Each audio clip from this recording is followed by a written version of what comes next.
Bonjour à tous et bienvenue dans cette nouvelle vidéo.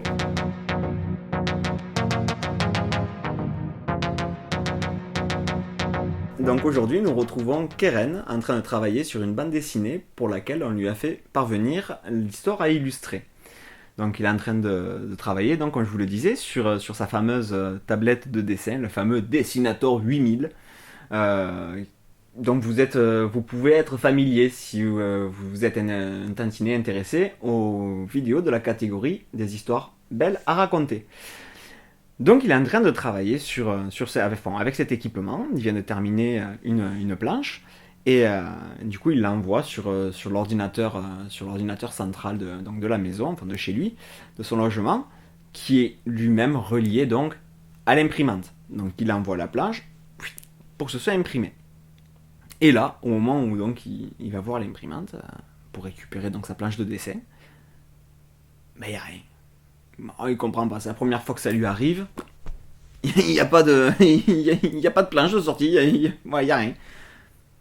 Il comprend pas, il se rappelle qu'il a mis, il a mis des cubes de matière transformable dans son imprimante. Donc la matière transformable, parce que voilà, c'est le fonctionnement de cette imprimante, c'est mettre donc des petits cubes de matière transformable et l'imprimante se charge en fait de transformer cette matière en encre. Et il l'a fait il y a pas longtemps, il l'a rechargé son imprimante en encre. Et il comprend pas. Ah, il va voir il retourne toutes les solutions. Hein. Au bout d'un moment, ça le gonfle, il va voir sur l'ordinateur. Il commence à regarder dans les paramètres, tout ça. Puis, vous savez, ça arrive déjà aujourd'hui, des fois, imprimer la page de test pour vérifier le fonctionnement. Bon, il y a un petit peu le même principe. Il essaie d'imprimer une page de test, rien. Et puis là, message d'erreur. Matière détectée dans l'imprimante, matière non transformable, non imprimable. Puis il comprend pas. C'est quoi ce délire, je viens juste de le changer. Alors, il farfouille, il va changer, son cube de matière, quoi. Un cube de matière transformable, il ouvre son imprimante, il récupère, et là, oui. Ah oui, matière non imprimable, oui. Il voit que sur les têtes, sur les pics qui normalement prennent dans la matière pour être transformés en encre, il voit qu'il y a il y a un poil de virgule, son chat. Circule virgule. Et voilà, il y a un poil comme ça. Bon, alors, il l'enlève. Il essaie de l'enlever. Il souffle un peu. Et au moment où il l'enlève, il se rip. Enfin, il s'esquinte au niveau une des têtes de l'imprimante. Il se pique. Ou il calcule même pas. Il fait merde. Et bon, voilà, il arrive finalement à enlever le poil. Il remet, il remet son cube de matière. Il referme. Il va à l'ordinateur. Il relance l'imprimante. Et puis là, il voit qu'il y a marqué matière transformable détectée, matière imprimable, sang. Du sang, S-A-N-G. Il regarde, il fait, ben oui. Et il comprend pas. Il comprend pas. Il va pas imprimer avec de l'encre, il va pas écrire le Necronomicon. Enfin, il comprend pas. Il dit donc, on peut imprimer avec autre chose que de l'encre. Et ça, c'est une des premières fois où on lui dit. Enfin, on lui a jamais dit. C'est une des premières fois qu'un truc comme ça lui arrive. Là, il est un peu désabusé. Bah, bien sûr, hein, il va, comme je disais, il va pas imprimer avec son encre. Alors, du coup, il retourne, enfin avec son sang, excusez-moi. Du coup, il y retourne, il redémonte, il nettoie la tête de lecture, il remet et tout. Mais au moment où il commence du coup à imprimer sa planche, du coup, donc la planche elle est préalablement terminée, il y a des idées qui commencent à venir. Il dit c'est vrai que on imprime toujours avec de l'encre. L'encre maintenant elle est à base donc de matière transformable. Cette matière transformée est transformée en encre de différentes couleurs. Hein. C'est pour ça il n'y a plus de cartouches noires, de cartouches des couleurs primaires. Et ça y est plus maintenant. On met le cube de matière et le matière est transformé en encre suivant l'utilité. Il dit mais c'est vrai qu'on imprime avec de l'encre. Il dit mais bon apparemment quand je me suis esquinté, ça s'est mélangé avec, avec le cube, enfin, dans le cube de matière transformable, et ça a considéré que c'était imprimable. Il dit on pourrait imprimer donc avec autre chose. Il commence à réfléchir. Et il se rappelle lointain souvenir, hein, quand il était déjà quand il était un petit peu plus jeune et que son père, qui a travaillé des années justement sur la matière transformable, il se rappelle de tout ce que son père lui avait parlé, qu'il avait vaguement compris. Et il lui avait expliqué justement que oui, avec la matière transformable, ce qui était bien, c'est que elle est basée sur des atomes polynucléiques. Alors, je reviendrai soit dans une prochaine vidéo qui sera spécifique à ça pour vous expliquer le fonctionnement, ou dans un de mes futurs romans peut-être. Mais le fait d'utiliser des atomes polynucléiques en fait permettait de donner à ces atomes et donc à la matière qu'ils forment des propriétés insoupçonnées. On peut mélanger plusieurs matières pour en créer une nouvelle par exemple. Ou alors on peut faire une matière qui, au lieu de mélanger plusieurs matières et d'en faire une seule matière uniforme, on peut faire une matière qui a les propriétés de une et de l'autre, genre le feu et l'eau. Hein, imaginez, on peut créer une matière qui est à moitié feu, à moitié eau. Enfin, c'est juste pour vous expliquer, hein, juste pour imaginer un petit peu le principe. Voilà. Avec cette matière transformable, on peut faire énormément de choses. Et là, il se dit, mais si jamais en mélangeant la matière transformable et en mettant du sang, on peut imprimer avec du sang, qu'est-ce que je pourrais utiliser d'autre pour imprimer? Et donc il se rappelle que malgré tout, pour faire ce genre de mélange, il faut un équipement assez pointu, un équipement auquel lui n'a pas accès, ce que je vous disais dans une vidéo précédente sur le fonctionnement donc, de la société, ils peuvent, comment dire, pour tout ce qui est denrées alimentaires, tout ce qui est pour les loisirs ou quoi, ils sont assez larges, il n'y a plus d'économie, mais ils peuvent se faire plaisir. Malgré tout, il y a une échelle de nécessité, une échelle de besoins. Et une échelle de besoins, comme on disait, vitaux, alimentaires, hein, donc il y a aussi pour le matériel professionnel, il y a aussi pour le divertissement. Alors là, dans ce cas-là, il se disait que si vous voulez acquérir le matériel pour pouvoir faire ce genre de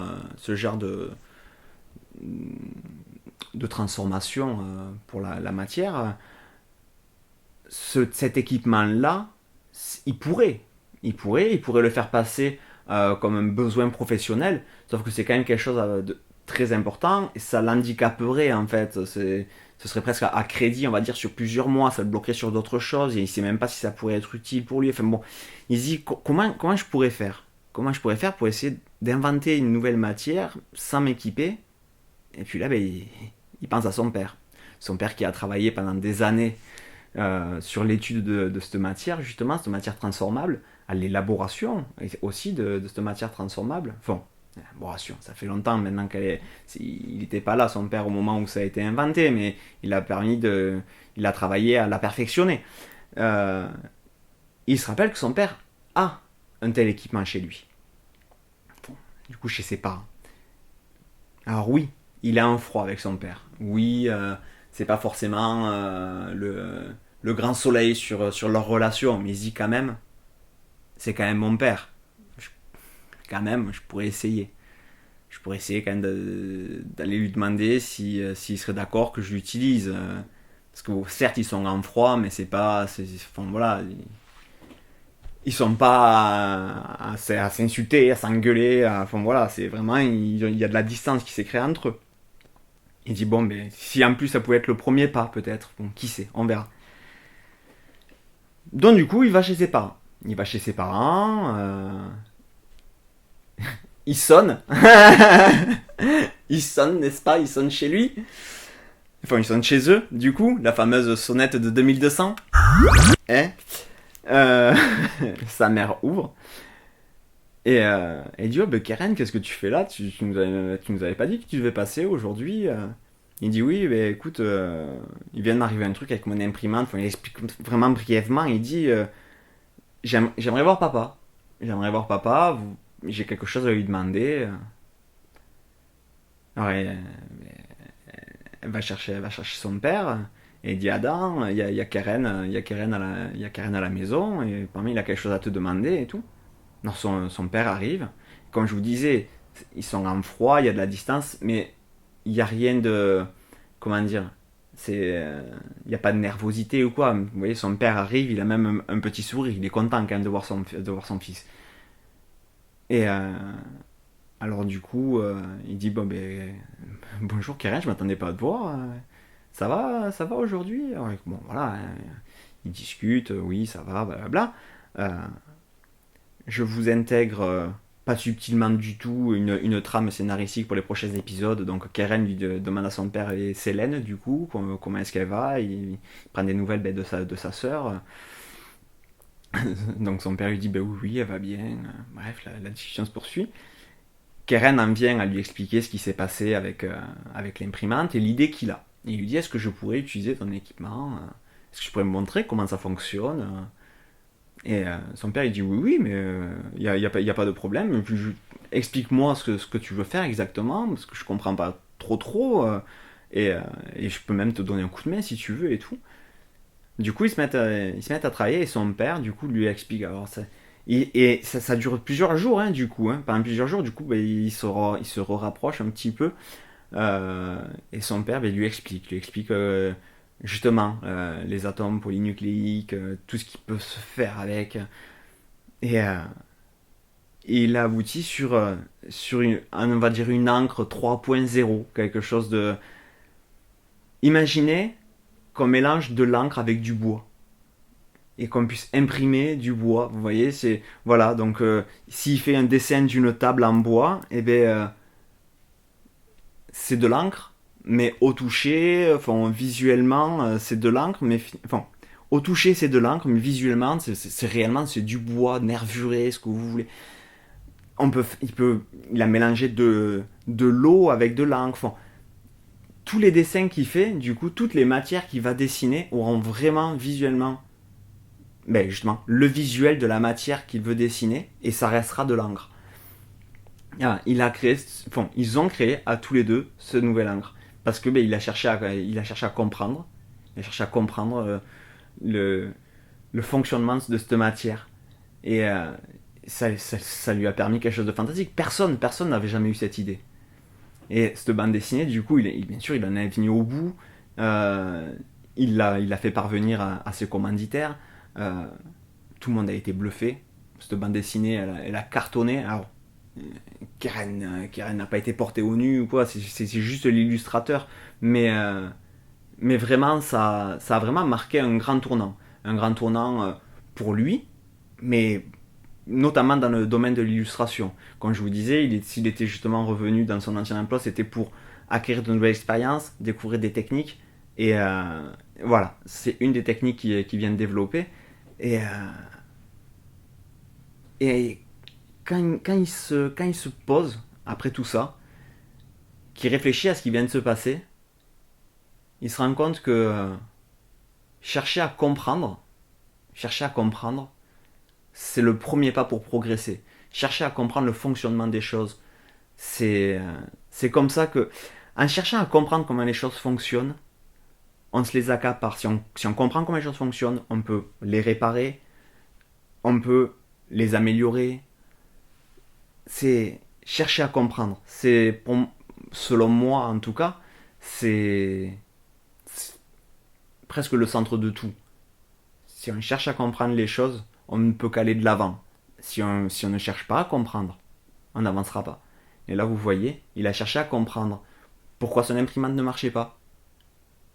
Finalement, après, il a cherché à comprendre pourquoi on lui demandait d'imprimer avec du sang, excusez-moi.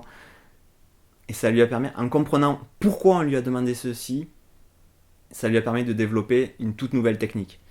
Cherchez à comprendre. Si votre lave-linge est en panne, cherchez à comprendre pourquoi. Si votre voiture est en panne, cherchez à comprendre pourquoi. Comprenez comment les choses fonctionnent.